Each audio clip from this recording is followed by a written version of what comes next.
Welcome back to Up. I'm David Gura. This morning in Paris, an awkward attempt at a handshake with President Trump by French President Emmanuel Macron.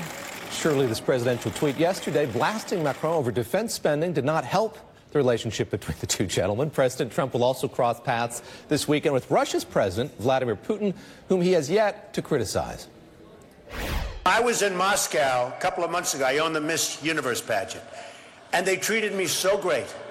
Putin even sent me a present, beautiful present with a beautiful note. We were both on 60 Minutes. We were stablemates, and we did very well that night.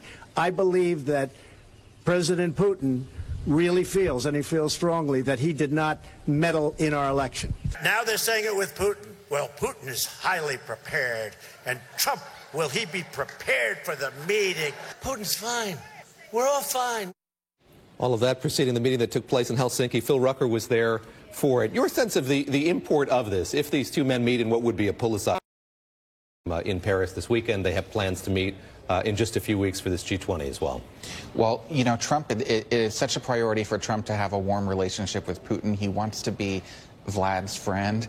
He seeks him out at all of these summits. We saw last year at Germany at the G20 summit, they had that long sort of impromptu dinner conversation. That could happen again in Paris this weekend. They're going to have a more formal meeting likely in Argentina at the end of the month when they're at a summit. But the president just wants to get along with Putin, and it's in conflict with decades of American foreign policy and with the intelligence community's conclusions about Russia's interference in the election. Noah, what are you watching for this weekend as you watch all of this unfold in and around Paris? Well, you know, it's interesting, the relationship with Macron, because it was just off to such a great start at the very beginning. Yeah, and I really thought, you know, gosh, he's got a solid ally, and it's topsy-turvy. He throws him under the bus.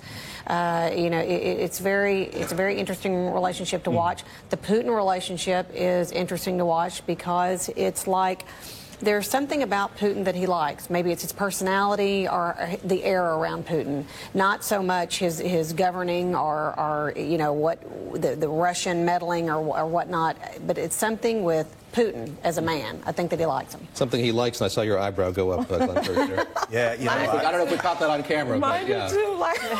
I'm wondering, David, if we were going to see Helsinki too, because what I saw when he stood up and said, you know, the Putin strongly denies interfering in the U.S. elections, and I don't see why it would be Russia. I actually pulled out my old federal code book, and it's all dog-eared, pages story, and I checked the elements of a crime called accessory after the fact. Now, mind you, the intelligence community, we learned, had long before that meeting briefed the president on the fact Russia tried to interfere, and now 12 military operatives have been indicted from Russia for interfering. And then the president stands up and says that. Let me tell you what the elements of the crime of accessory after the fact are.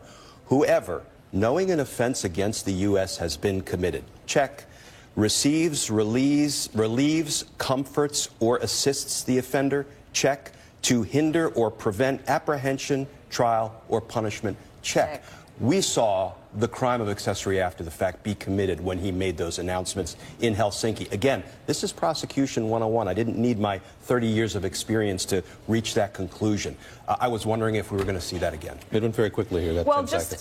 I think that everyone in this country should be disturbed at the fact that Donald Trump has embraced autocrats. It's not just Putin, Erdogan of Turkey, Duterte of the Philippines. Why is it that he is so drawn to autocrats, leaders of countries that have silenced the press, you know, leaders of countries that have killed, you know, or ordered the killing of their citizens who have spoken up against them? It's incredibly, incredibly disturbing, and yet he has turned his back on allies of the United States. France and Canada. We'll leave it there. Thank you all very much. Appreciate it.